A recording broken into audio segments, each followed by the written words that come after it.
à tous et bienvenue sur la Magic TT en présence de nos deux compagnons, Bonjour Simon et Coco. Alors voilà, on est là pour une petite deck tech. C'est une petite deck tech spéciale pour les joueurs de Duel Commander. Voilà, à tous les joueurs de Duel Commander qui avaient investi dans une Vannifar, qui avaient payé 7, 8, 9 euros et qui savent pas quoi en faire. Ben, j'ai envie de dire, venez en moderne, parce que du coup on va vous faire une petite deck tech sur un futur deck qui pour l'instant a fait quelques perfs. On a eu pas encore de version finale, mais ça fait au moins 2-3 semaines que tous les 3 jours il y a une version qui fait 5-0 sur MTGO. À chaque fois c'est des versions différentes, c'est pour dire que le deck a encore d'intérêt, mais du coup ce deck c'est le retour de Pod. Donc pour ceux qui ne savent pas ce que c'est Pod c'était un artefact qui coûtait 4, dont un mana Phyrexian vert, et qui faisait, je peux payer 2 dont un mana Phyrexian vert, sacrifier une créature, et chercher dans ma bibliothèque une créature qui a un CCM de +1 que la créature que j'ai sacrifiée, et la mettre en jeu. Ouais. C'était jouable à l'époque, c'était très fort, ça faisait des finales de GP, ça faisait des top 8, et du coup là aujourd'hui on a eu, enfin pour ceux qui ont suivi en DC, qui ont eu Vannifar, première oratrice Vannifar, qui s'est pris d'ailleurs un ban. Un bon ban des familles. Bon ban des familles. Donc voilà, si vous êtes joueur de DC et que vous n'avez pas suivi, si jamais vous venez à un tournoi avec elle en Commander, et ben vous pourrez juste pas jouer votre deck. Vous la mettez dans le deck et vous sortez... Et vous sortez une autre légendaire bleu-verte. Donc voilà, ici on a exactement pour le même CCM sans mana Phyrexian. Et d'ailleurs, merci, si on pourrait arrêter à tout jamais le mana Phyrexian Wizard. Je pense qu'ils l'ont compris. Voilà. Et du coup, on a une 2-4 qui fait le même effet, sauf qu'on ne peut pas la sacrifier elle-même. Donc voilà, c'est pour éviter de l'auto-sacrifier. Alors, en quoi c'est fort pour les gens qui ont suivi notre force d'essai, c'est que contrairement à un artefact, une créature, c'est beaucoup plus facilement détapable, désengageable. On peut facilement la remettre en position normale pour pouvoir refaire son effet. Du coup, si on arrive à trouver des cartes qui font un effet de détape aux effets... au CCM 2, 3, 4, 5, ben on peut faire en fait des effets de loop et monter en CCM comme ça pour arriver tout de suite soit à un gros ton, soit à créer des effets et remplir le board. L'autre avantage qu'elle a, c'est qu'elle a 2-4, donc contrairement aux gens qui connaissent en moderne la combo Vizir Druides, elle prend pas Bolt. Elle ne prend pas Bolt, elle ne prend pas Foudre, ou pour nos chers italiens, Fulmine. J'ai appris ça aujourd'hui, je trouve ça magnifique. Et elle prend pas Push sans la révolte. Elle prend pas Fatal Push sans la révolte. Voilà, ça coûte 4, contrairement à l'autre qui fait 2 et 2. Oui. Mais elle a cet avantage-là, et on va revenir juste sur la deck tech, c'est que du coup, ce n'est pas une combo à 3 cartes comme les jeux Druides, où il faut la Druides, le Vizir, et soit la baliste, soit un moyen d'avoir la baliste. Là, c'est, je pose Vannifar. Si jamais Vannifar détape et que tu ne l'as pas tué, je gagne la partie. C'est beau. C'est magique comme on l'aime, non? Magique comme on l'aime. Donc, on est d'accord, je joue mono rouge, j'ai perdu contre toi. Tu joues mono rouge? Non, tu peux faire double bol dessus. Ou tu peux essayer de tuer la combo au moment où je vais la chercher. Parce que du coup, Kiki-Jiki est une de 2. Du coup, comment s'articule le deck? Alors le deck, en fait, c'est assez simple, c'est un Bant. Il y a plusieurs versions, il y a des versions qui jouent 4 couleurs, mais en fait on s'est rendu compte que finalement, la 4ème couleur, vraiment, ça rend juste notre mana base tellement pourri qu'on va perdre tellement de points de vie, et contre les decks aggro, on va avoir vraiment du mal, que du coup, finalement, on va partir du principe qu'on a 2 cartes à triple rouge dans notre jeu. Et qu'elles n'existent pas, on les a pas en main. Et qu'on les piochera pas. C'est un peu faire la vague, non, dire. Alors, on a 2 techniques pour pouvoir quand même partir en combo si on a les cartes en main. Alors, il y en a 2, justement, c'est pour voir si on a une en main, on peut quand même avoir cherché l'autre. Et si on a les 2 en main, on a encore des techniques. Donc, comment le jeu est posé? Le jeu est posé sur, déjà pour commencer, 8 accélérateurs de mana à 1. Les 4 nobles hiérarches. Voilà. Connus, voilà. En Bant, ça fait toutes les couleurs. Ça fait toutes les couleurs en Bant, sauf le rouge. Et les 4 oiseaux de paradis qui peuvent faire du rouge. Ça fait 8 accélérateurs à 1, et c'est important aussi parce que c'est des créatures à 1 qu'on veut avoir, parce que généralement quand on veut commencer notre boucle, on veut sacrifier une créature à 1. Oui. À côté de ça, on va avoir des créatures à 2. Dans la version 4 couleurs, on jouait Mur d'Augure. Là, ici, on préfère avoir Oracle Annelé et Mur de Racine. Oracle Annelé. Oracle Annelé, une carte qu'on n'a pas vu beaucoup. Alors, contrairement au Mur d'Augure, elle bloque moins bien. Oui. Par contre, elle peut nous permettre de faire Vannifar T3, même sans Dork. Parce que du coup, ça soit nous fait piocher une carte, soit nous fait lander un tour de plus. À côté de ça, on a encore un autre accélérateur, qui est une carte qu'on a en x2, qui est un très bon bloqueur, et qui a un mur de racines. Alors pourquoi est-ce qu'on en joue 2? C'est parce qu'on a un jeu dans lequel on va jouer aussi Corde d'Adjuration. Et c'est une carte qui est très très bonne avec Corde d'Adjuration, parce que c'est 2 mana pour corde, puisqu'on peut l'engager plus faire un mana. À côté de ça, du coup, on a nos accélérateurs. À côté de nos accélérateurs, du coup, on a nos 4 Vannifar. Ça, vous avez vu, les 4. Et à côté des 4 Vannifar, du coup, on va avoir la combo. La combo, elle est basée sur 2 Kiki-Jiki.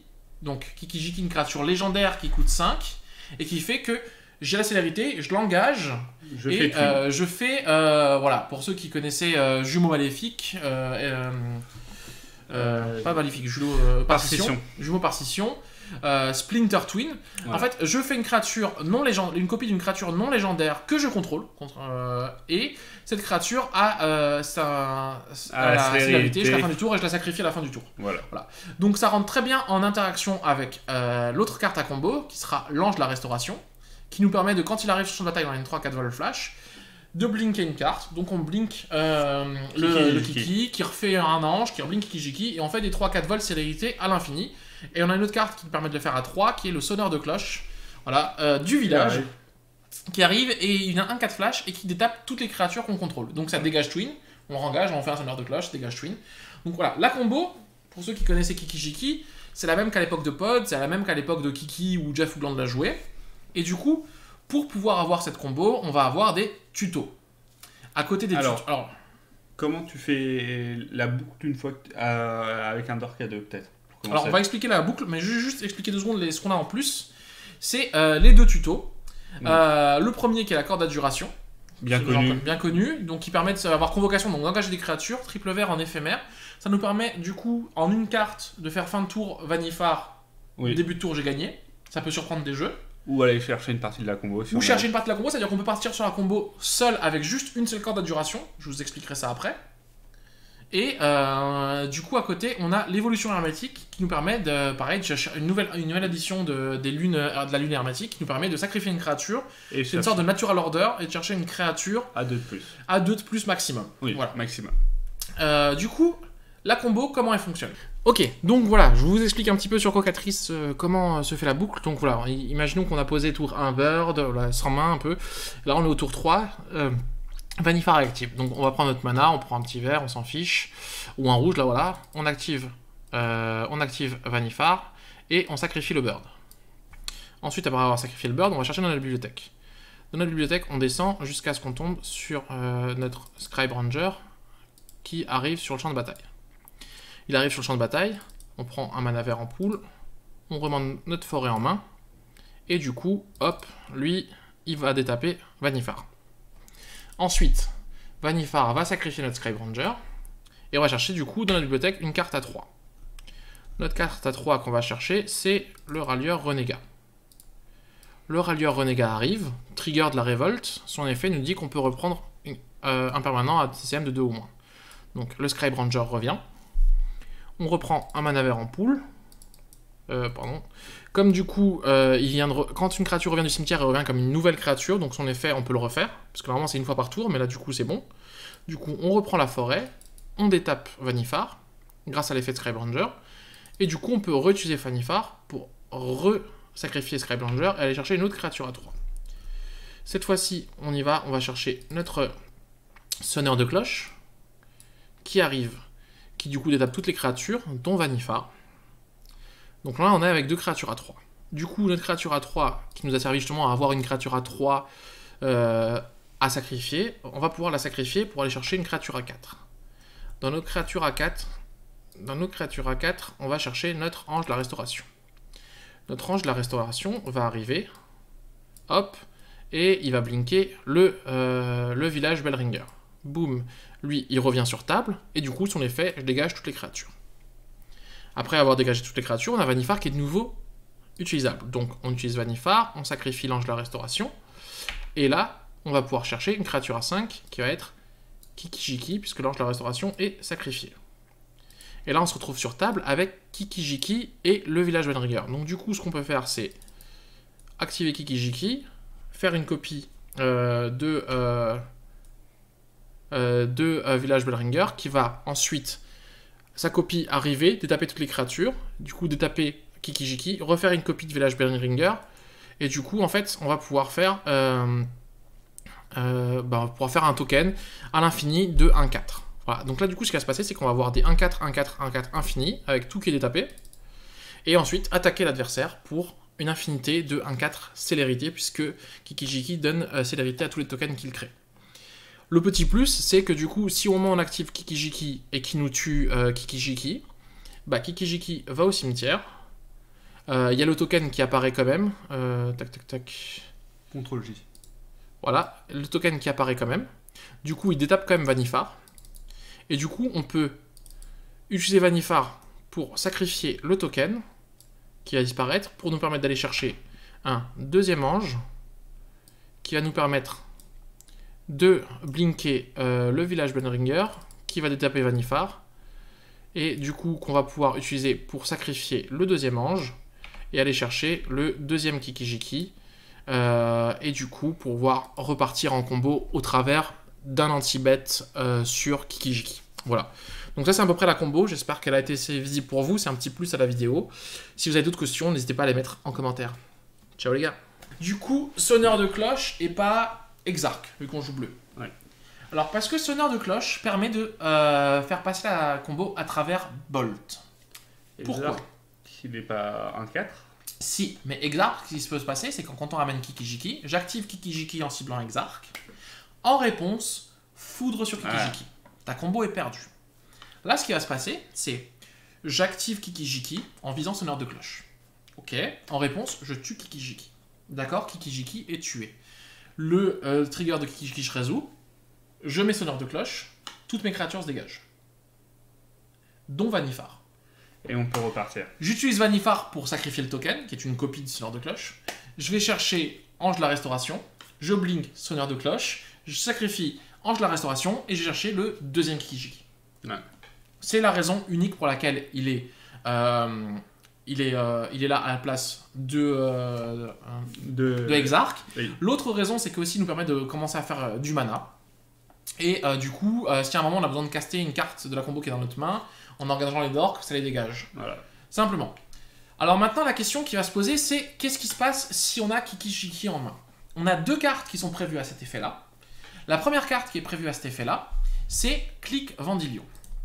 Clique Vendilion nous permet de mettre une carte qu'on a dans notre main en dessous de la bibliothèque. Même une partie de la combo. Voilà. Et de piocher notre carte. Donc elle est là. Si à un moment on a Kiki-Jiki en main, on peut le remettre dans la bibliothèque. La deuxième carte qui nous permet de faire la loupe combo qui est là, qui a été quasiment jamais jouée, c'est Vizir de la Ménagerie. Ce qui va se passer, c'est que quand en fait finalement on va faire la combo, et que du coup on arrive à pas de Kiki-Jiki en main, les deux Kiki-Jiki en main, oui. Ce qu'on peut faire, c'est que après avoir sacrifié la Rallieur Renégat, à la place de chercher Ange, je vais chercher Vizir de la Ménagerie. Voilà. Je cherche le Vizir de la Ménagerie, le Vizir de la Ménagerie vous dit, vous pouvez dépenser du mana comme si c'était du mana de n'importe quel type pour lancer des sorts de créatures. Du coup, tu as ton Kiki-Jiki en main, tu engages tes forêts, tes plaines, et tu peux caster ton Kiki-Jiki qui est triple rouge grâce au Vizir de la Ménagerie. Donc quand tu commences ta boucle, tu fais la même, tu vas chercher Rallieur, tu vas chercher Sonneur de cloche, et après tu sacrifies Rallieur pour chercher Vizir. Et ensuite, en partant du principe que tu arrives à faire 5 mana, oui. C'est pour ça que c'est important aussi d'avoir utilisé tous les manas possibles avec les dorks et les forêts quand tu les as remontés avec Ranger. Tu hardcast ton Kiki-Jiki. On a deux possibilités de quand même cast Kiki-Jiki de sa main. S'il y en a un qui est mort, un l'autre dans la main. Ou... Sachant qu'à côté, Vizir permet aussi quand même de faire... voilà, il remplace le 4ème ange, permet de faire du CA dans les match-up grindy. Oui. Dans le sens où voilà, je vais pouvoir jouer des cartes de créatures de ma bibliothèque. Ouais. Ce qui peut être sympa. Voilà, ça me fait du CA, ce que faisait aussi l'ange, parce que l'ange il faisait blinker des cartes à effet. Oui. Du coup, c'est vraiment une carte intéressante qui n'était pas jouable parce que vraiment, en fait, avant, c'était pas assez bon. Là, on a quand même 32 ou 33 créatures. 32 créatures, ce qui fait qu'il y a quand même une carte sur deux de notre deck qui est une créature. Donc, c'est quand même sympathique. L'autre moyen de faire la combo aussi, mais ça demande d'avoir 3 rouges par contre, c'est avec une seule corde d'adjuration. Si j'arrive à faire corde d'adjuration sur Témoin éternel, je reprends corde d'adjuration en main. Ensuite, je fais corde d'adjuration sur Ange de la Restauration. Non, pas besoin de mana rouge. Sur Ange de la Restauration qui blink Témoin éternel. Qui me permet de reprendre corde d'adjuration. Ah, mais ça demande beaucoup et que je peux faire corde d'adjuration sur Kiki-Jiki. C'est juste une autre manière de faire la combo. Sachez que voilà, les gens, faut pas que vous soyez trop omnubilés sur la combo par Vannifar. C'est une possibilité. Vous pouvez faire la combo au travers de corde d'adjuration et d'évolution. Sachant que corde d'adjuration, quand vous commencez à avoir beaucoup de dorks entre les murs de racines, les oiseaux de paradis et machin, vous pouvez faire fin de tour, je cherche Témoin éternel. Début de tour, je vais chercher Ange de la Restauration, et dépêche-toi, t'as un tour pour tuer mon ange, parce que sinon, boum, je vais chercher Kiki et je pars en combo. Ouais. Voilà, là je vais vous expliquer un peu le deck. Maintenant, la question c'est, qu'est-ce que font ces autres cartes dans le deck? Alors, on vous a déjà expliqué un peu ce que fait la clique. Oui. Et à côté, on a ce qu'on appelle des Silver Bullets. La Silver Bullet numéro 1, c'est le limon nécrophage. On est dans un format où tu ne peux pas ne pas avoir de gestion de cimetière. Main deck même. Voilà. Non seulement ça fait gestion de cimetière, mais ça fait gain de points de vie. Ça fait aussi une carte qui rentabilise toutes tes créatures qui sont mortes. Oui. Parce qu'entre tes créatures qui sont tuées et que tu sacrifies, bah, du coup tu les rentabilises en créant un gros ton et en gagnant des points de vie. Ouais. Ça c'est une première chose. Et ensuite, comme dit, contre les jeux avec le Gravate, bah, tu peux leur enlever des choses, ça peut être très fort. Donc ça c'est voilà, c'est un Silver Bullet qu'on peut chercher sur Corde d'Aduration, sur Évolution Hermétique et sur Vannifar. Autre Silver Bullet qu'on a en x1 dans le deck, c'est Chevalière de l'Automne. Alors pourquoi elle est en x1 dans le deck? Parce que du coup, ça peut être un Silver Bullet, alors on s'en fiche un peu de la 4-3, mais ça peut être soit un Sage du Reboisement, oui, soit un gain de 4 points de vie. Alors on a dit que le jeu a des problèmes contre les packs 3 gros. Burn, ça peut être compliqué. Et bah, quand on peut chercher Chevalière de l'Automne, gagner 4, derrière faire Ange de la Restauration, regagner 4 dessus, ça peut commencer à nous faire gagner du temps. Déjà, gagner 4, c'est pas mal. C'est ça. Deuxième option, notre jeu a besoin d'attaquer pour gagner. Donc si on est contre un jeu qui a en main deck, comme on parlait d'adoration, ouais, de piège-pont, de ces cartes-là, bah en fait, on a juste perdu. Cette carte-là nous permet de passer au travers les pièges-pont main deck, au travers adoration main deck, pour avoir une chance de gagner. Donc c'est pour ça que c'est en one-off. Ça remplace un peu le Sage du Reboisement, qui est joué aussi en one-off main deck dans certains packs en leg. Ouais. C'est un moyen de gérer un enchantement en artefact. À côté de ça, on a en one-off encore, on vous l'a expliqué, le témoin éternel qui permettait de faire la combo tout seul, soit de récupérer une pièce de la combo qui serait morte. Donc ça c'est important, oui, d'avoir au moins en x1. Et pour finir, on a Glen Elendra, qui est là, qui nous permet de protéger notre combo. Oui. Non seulement de protéger notre combo, mais d'empêcher des cartes adverses qui pourraient nous saouler. Et ensuite, de pouvoir être sacrifiable 2 fois sur Vannifar, puisqu'elle a la persistance. Voilà. C'est un peu notre arme, voilà. Donc c'est une sorte de petit... Bah souvent, elle va servir à contrer et après être sacrifiée. Voilà. Sachant qu'avec l'Ange de la Restauration, elle peut contrer une fois, on la blink, elle peut contrer une deuxième fois et une troisième, du coup. Voilà. Ça, c'est des petites interactions. Donc voilà, vous voyez ce pack, donc c'est un pack très toolbox, très boîte à outils, on appelle ça, qui avait un peu disparu. Il existe encore maintenant, les seules versions qui existaient maintenant, c'était les versions Saïli un peu qui essayaient de survivre, oui, avec Felidar, ou les versions Druides Vizir. Voilà. Là, on retourne à la version Kikijiki, et du coup, c'est un pack qui est encore à l'état d'ébauche. Donc là, moi, je vous présente la version inspirée de celle de Jeff Hoogland, travaillée par un mec qui s'appelle Burgle, et que moi j'ai pris et que j'aime beaucoup, que je vais tester. Voilà, mais on a envie de vous présenter ce deck qui est pas. Je pense que le side c'est pas forcément la peine. On vous montre juste un petit peu vite fait voilà, le side. Des idées. Voilà. Le side, l'avantage du side, c'est que du coup on a énormément de tutos. Donc voilà, on vous parlait de Silver Bullet, le side est quasiment rempli que de ça. C'est ça. Silver Bullet numéro 1, Gadok Tig. Voilà, contre Terminus, contre Verdict, contre ce que tu veux, contre combo. Voilà, c'est contre tous les packs en fait qui ont des spells à 4 ou plus, contre Tron, contre voilà. À côté de ça, pareil, Clair Pénitent, un autre moyen de gérer le cimetière. En créature. En créature, qu'on peut tuto. Il y a Selfless Spirit et Morgesor qui sont dans le même effet, qui sont là pour protéger notre combo, protéger nos créatures, qui sont voilà, en x1. À côté de ça, on a Adjoint de détention et la deuxième chevalière de reliquaire de l'automne qui sont là pour nous permettre de gérer les cartes qu'on peut pas gérer autrement. Je pense gagner du temps aussi, non, Adjoint. Ou gagner du temps, mais ou pareil, j'ai deux pièges-ponts en face, tu vois, avec à côté, j'ai des jarres pour les... c'est compliqué. On a à côté, contre combo, c'est avec Gadok, bah, en fait, on a l'Eidolon de la rhétorique qui est dans le même principe, hein, bloquer un peu les packs combo. On a un Trackcorn contre, pareil, contre le match-up Grindy et contre Burn, ça permet de gagner des points de vie, ça permet de se blink, c'est une très bonne carte qui fait souvent du 2 pour 1. Et à côté de ça, on a les 3 chemins vers l'exil pour gérer des bêtes qui nous sont importantes. Voilà. Et les 3 contre-sorts, qu'on va généralement être vraiment des contre-sorts pour nous, parce que du coup, on va avoir 32 créatures, on risque d'avoir forcément plus de créatures que l'adversaire, contre les jeux contrôle, contre les jeux combo. Il y a une dernière carte qui est là, qui est le Bandmage Khazali. Alors pourquoi Bandmage Khazali et pourquoi pas une autre 3ème chevalière de l'automne? À cause d'une seule carte. Écoute, 2, non? Non. C'est à cause d'une et unique seule carte qui s'appelle Orbe de Torpeur. Orbe de Torpeur commence à re-être joué en moderne dans les packs prison. Oui. Et du coup, le problème, c'est que si on a Orbe de Torpeur, notre jeu ne fait plus rien. Rappelle l'effet. L'effet d'Orb to Topper, c'est créatures qui ont un effet d'arrivée en jeu ne le font pas, simplement. Donc du coup, que si on joue nos Chevaliers de l'Automne ou nos Sages du Reboisement machin pour casser un enchantement, bah ça peut pas. Oui. Donc là, ça permet de casser un artefact au travers d'une Orb de Torpeur. Voilà, simplement. Voilà, donc le deck, en fait, c'est pas un tier 1, c'est pas un tier 2, c'est pas un tier 3, c'est un deck qui est en train d'apparaître. Donc on voulait vous faire un peu une deck tech un peu différente. La dernière fois, on vous avait fait une deck tech un peu sur un pack budget. Là, on voulait faire une deck tech sur un pack un peu boui-boui, moi, qui me hype, qui me chauffe bien. Je sais que c'est pas trop le délire de Simon. Ah, moi, c'est... Toi, limite, si tu voudrais faire un jour une deck tech sur le pack Boros Soldier, là, aggro qui a fait 8-0, qu'est-ce qui se passe avec ce truc.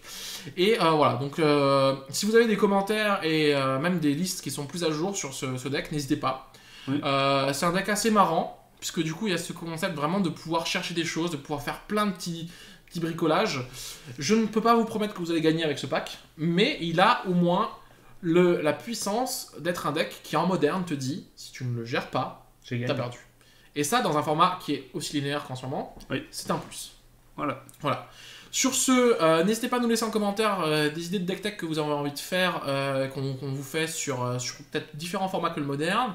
Est-ce que vous voulez plus de tier 1 ? C'est vrai qu'on pourrait vous faire du dredge, une deck tech dredge. C'est possible. une deck tech avec notre joueur de Grixis Death Shadow, qui pourrait nous expliquer ça aussi. Et sur ce, n'hésitez pas à liker, partager et à commenter. À très bientôt. Bye bye. Salut.